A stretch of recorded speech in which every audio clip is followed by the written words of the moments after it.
Who are the first directors that come to mind when somebody mentions psychologically complex films with often non-conventional storytelling, intricate characters, and ambiguous endings? Names like Christopher Nolan, David Fincher, and Ari Aster may be thrown around due to their work dominating the contemporary world of American cinema. But what about the world of foreign films in which mainstream audiences may have little familiarity with? There is an author whose continued exploration of the human mind remains as rich and thought-provoking today due to his style forcing people to think about their own experiences in often unsettling ways. From his first feature film, The Seventh Continent, Michael Haneke garnered attention due to his unorthodox approach in engaging the audience through repetitive scenes, long takes, and out-of-reality moments. His use of the latter widely differs from the classical Hollywood narrative trope in which flashbacks are a narrative tool meant to progress the plot. In Haneke's films, these out-of-reality moments serve to disorient the viewer and reveal the hidden psychological and emotional depths of his characters, all the while forcing the audience to confront the subjective nature of the human experience. In the digital era, where our attention span is used to short-form videos and most people choose to doom scroll on TikTok for an hour rather than put on a film, commercial filmmaking has changed to accommodate this, and a lot of contemporary cinema is made for viewers that are not going to give films their undivided attention. Haneke's films couldn't be further away from this sentiment. Haneke makes films for active audiences, and in his own words, he doesn't like when Hollywood directors treat their audiences like they're stupid by giving them too much information and spelling out the narrative at every single development. He does the exact opposite. Ciao, Bella.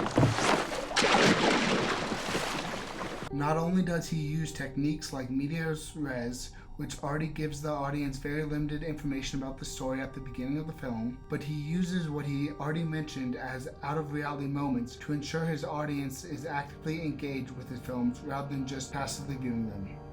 Critics widely agree that Haneke's use of these flashbacks and dream sequences succeeds in engaging the audience because it makes the viewers constantly evaluate what's on the screen and whether the scene that's unfolding is part of the chronological narrative or an interruption of the story that isn't rooted in reality. Haneke doesn't offer clear transition between scenes that follow the organic process of the film and these so-called moments of interruption. In Peter Brunet's book about Michael Haneke, he goes over how the non-contextualization editing behind each shot blurs the line between reality and fiction. Brunet also brings up how this malleability of the truth through the continued subversion of expectations and the lack of concrete answers mirrors the subjective nature of daily life, where it's up to the viewers to decide what information to take as real. Scholars also agree that the out-of-reality moments usually point to some of the more horrific hidden truths that relate to the characters, and therefore they are often the key to understanding characters' motivations and drives. These are directly connected to Haneke's film's paradoxical idea of happiness, which is portrayed as an elusive, temporary state that characters chase but can never attain.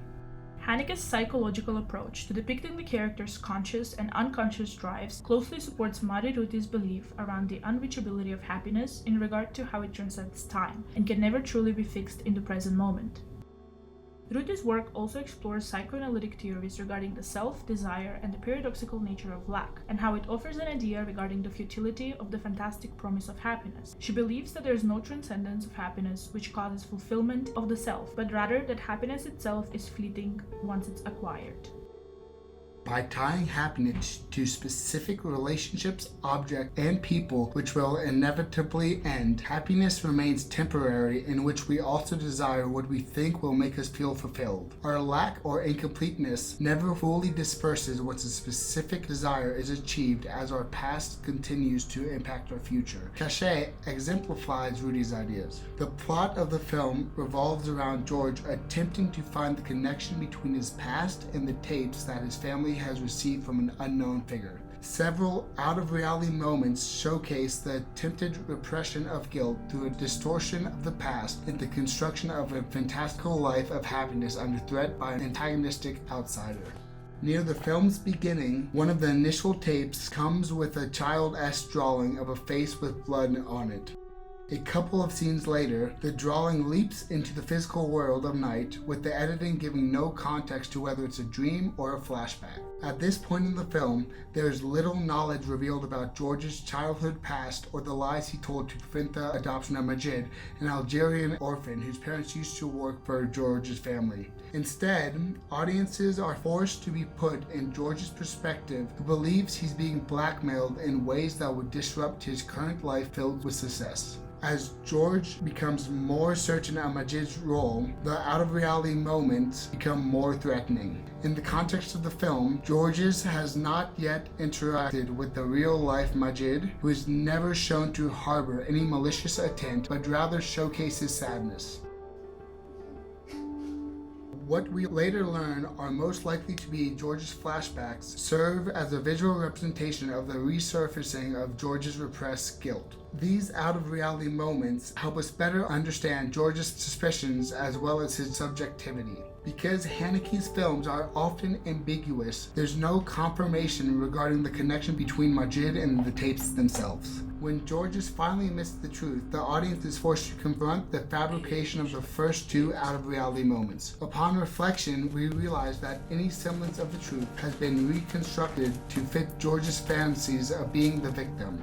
George's past threatens his contentment as seen in his resistance to reveal the entire truth to his wife Anne. To deny his wrongdoings, Georges creates a distorted perception of both the past and the present in which he's being victimized by Majid. George's repressed feelings are evident from the very first out-of-reality moment in which the young boy whose mouth is filled with blood can be seen as the psychic manifestation of the lie preventing Majid's adoption. The scene first arouses both the audience's and George's suspicions regarding the identity of the sender. Throughout the movie, the out-of-reality moments are recontextualized as Georges gradually reveals the reasoning behind his suspicion of Majid to the audience and his wife. By the end, the antagonistic fancy of Majid has disappeared to reveal the lingering effects constructed by George's attempt at repressing his guilt. Before the final scene of the movie, Haneke includes his signature long take to showcase the harrowing depiction of a young Majid struggling to avoid being taken away from George's family.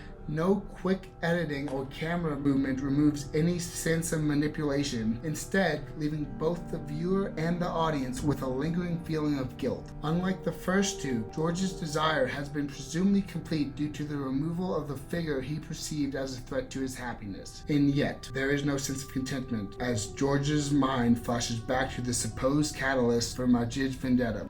George's subjectivity around his victimization has slowly been phased out, replaced with the harsh reality of his narcissism. This scene is also the only plausible out-of-reality moment that has had some confirmation in the present which parallels the audience's newfound knowledge.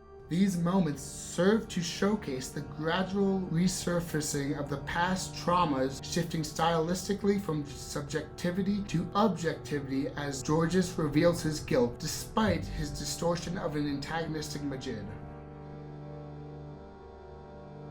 In Haneke's Amour, his use of out-of-reality moments reveals the emotional complexity that Georges faces as he watches his wife Anne get sicker and sicker. In one scene, Georges envisions Anne as her younger self, playing the piano in their living room. As the audience, we quickly realize that this brief, ethereal vision isn't merely a nostalgic flashback, but rather a projection of Georges' desire to hold on to the woman Anne once was, rather than accept who she's becoming and the painful reality of this change. George's fleeting happiness in this moment isn't tied to the present, but rather to a version of Anne that no longer exists, an idealized memory that, much like happiness itself, is temporary. Haneke's decision to present this scene to us in such a dreamlike sequence blurs the line between reality and fantasy so well that it leads the audience to ask the question whether this vision is a real memory or just a projection of George's inner struggles at this point in the film. Slightly before the moment above, Haneke gives us a chilling nightmare sequence where Georges is in a dark hallway and gets smothered by a disembodied hand.